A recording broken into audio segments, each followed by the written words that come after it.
안녕하세요. 오늘 여러분들을 찾아뵙게 된 것은 몇 분께서 저에게 질문을 주셨어요. R1234YF 시스템에 R134A를 넣는데 냉매를 얼마만큼 넣어야 되냐. 제가 전 영상에 좀 설명해 드린 부분이 있긴 한데 그게 좀 부족했나 봐요. 그래가지고 오늘 영상으로 다시 한번 간단하게 좀 알기 쉽게 설명을 해 드리려고 합니다. 먼저 여러분들이 아셔야 되는 게 뭐냐면 이 R1234YF 동일한 냉방 능력, 여기 R134의 동일한 냉방 능력 2.2kW를 예로 들게요. 2.2kW를 R1234YF에서 설계 시에 필요한 순환량, 냉매 순환량이 65.8, 그리고 컴프레서에서 처리해야 되는 게 3.8.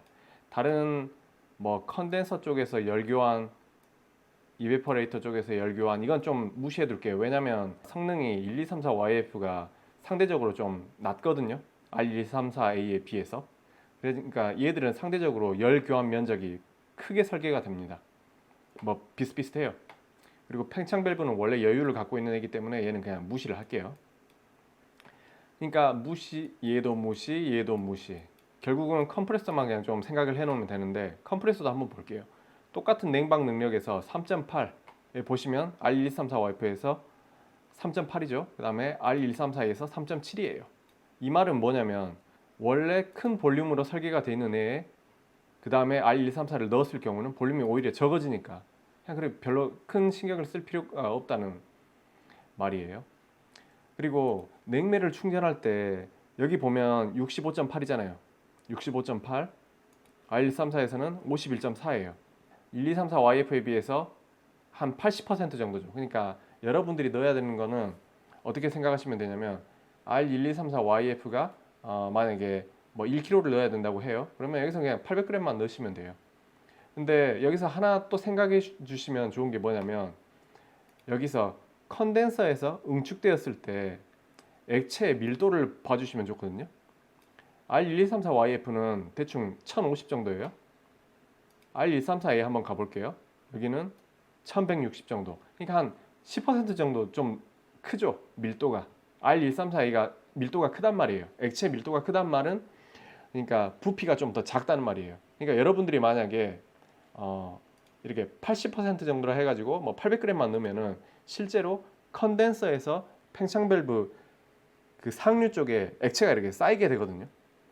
이 액체 쌓여진 이 부분이 한 10% 정도 준단 말이에요. 그러니까 여러분들이 만약에 실수로라도 뭐 800g에서 뭐 조금 더 넣었다, 뭐 900g 사이에 좀 넣었다 그러면은 크게 그렇게 걱정 안 하셔도 되고요. 웬만하면은 80% 이상, 90% 이하를 넣는 것을 추천해 드립니다. 일단 수치상으로 봤을 때 이렇게 보시면 되고요. 그 다음에 여러분들 중에서 많은 말들이 있는데 R1234YF로 나온 그런 기계에 R134A를 넣고 회수했을 경우 그런 문제, 환경 문제나 이런 부분에서는 제가 특별히 언급을 해드리진 않을게요.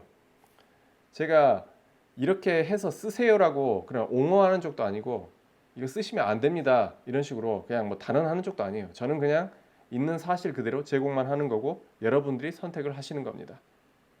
뭐 이렇게 작업할 경우 경찰이 잡아간다, 아니면 벌금을 내야 된다, 이런 경우라면 좀 특별해지는 케이스인데 그런 것도 아니니까 이제 여러분들은 성인이시고 그냥 선택을 하시면 되는 겁니다.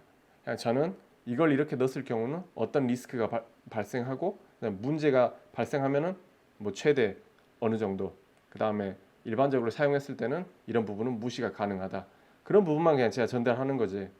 저는 그냥 뭐 제 성격이 그래요. 원래 제가 지금까지 일을 해오면서도 그랬고 저는 그냥 보이는 것만 그냥 말씀드립니다. 회사에서도 그렇고 그냥 뭐 정파도 아니고 사파도 아니고 그냥 어떨 때는 우익으로 보일 수도 있고 어떨 때는 뭐 반대로 보일 수도 있겠죠. 여러분들에게 그냥 유익한 정보만 전달해드리고 싶은 거 그것뿐이에요. 서로 갈 길들 갑시다. 네, 감사합니다.